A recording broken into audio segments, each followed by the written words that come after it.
Hello guys! Welcome back again sa aking YouTube channel. Ako pala ang si Jericho de los Santos at syempre bilang isang messman. Alam ko nandito ka sa video ito para malaman mo kung paano ako nakapag-messman at alam ko nag-a-apply ka, nagtsatsaga ka talaga para makasampa ng barko. Pasensya na dahil maalog na rin talaga ngayon kasi nandito pa kami sa dagat. Lumalayag pa. So, yung topic ko, libre ba talaga yung wifi dito? Yung internet.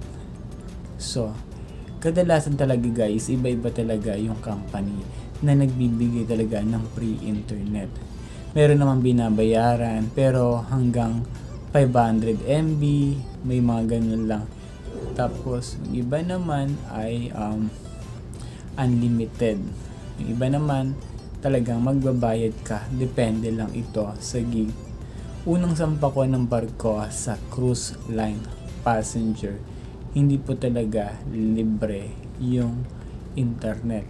Nagbabayad pa ako doon ng $4, 200 pesos, pero hindi siya whole day. Parang 12 hours lang siya. Or kinabukasan siya. Halimbawa ngayon mo lang siya kinuha, bukas ng oras na yun, mawawala rin siya. Kasi iba talaga guys, kaya kasi nandito ka, syempre para maiwasan din siguro yung panonood ng mga videos, tapos yung pagpupuyat, siguro yung mga ganong scenario. Pero depende yan talaga. Pero may bayad siguro kailangan talaga nilang kumita. Sa iba naman sa cargo vessel, ganun din, may bayad. Una ko sa cargo ay 500 MB. May bayad ako na $30 ang mahal. 500 MB pero $30. Grabe yung binayaran ko nun. So, 1,500 sa 500 MB lang talaga yung internet. So guys, no, sa pangalawa ko naman, unlimited.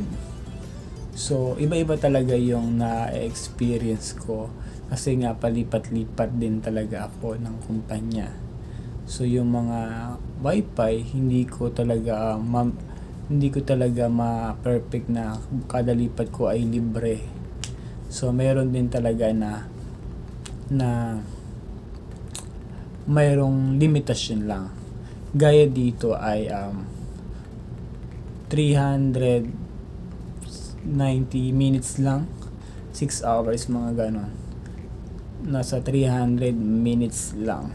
So 6 hours may get lang. 6 hours allowed lang talaga yung internet namin dito. So the rest nun, pag naubos na yon, kinabukasan ka mabibigyan ulit.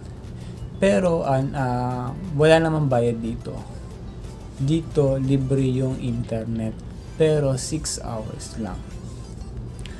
6 na oras lang talaga yung palugit kada araw.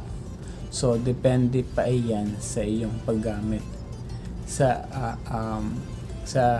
wifi ay dito 6 hours lang. Depende pa ito sa gamit mo kasi may oras siya na remaining. Kung ano yung nagalaw mo na remaining, kailangan maubos mo siya sa buong araw mo. Kasi nga, sayang naman, di ba? Pero iba hindi naman naubos kasi bukas naman may panibago uli na 6 hours. Pero depende yan sa gamit mo. So yan guys yung mga idea na kapag nandito ka na talaga, sana mapili mo yung mga ibang barko na unlimited, libre talaga. Yun lang naman, pero naka-experience din naman akong libre. Libre naman dito syempre, diba? Yun nga lang, mayroon talaga siyang minutes na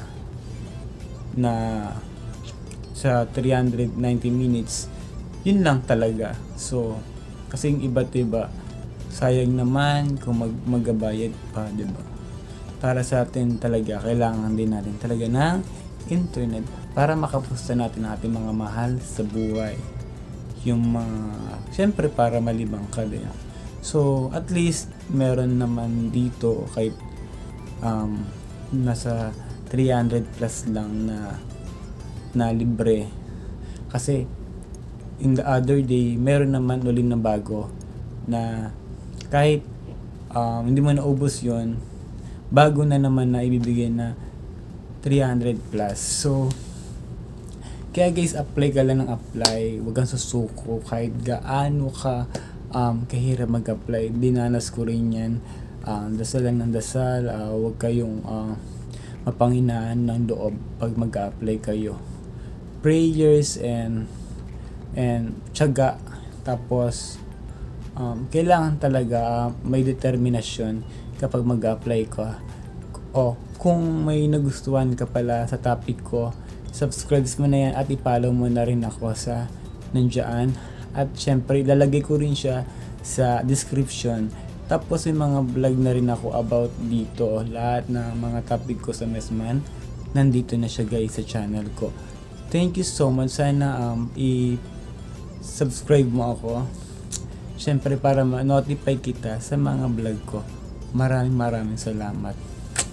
Thank you.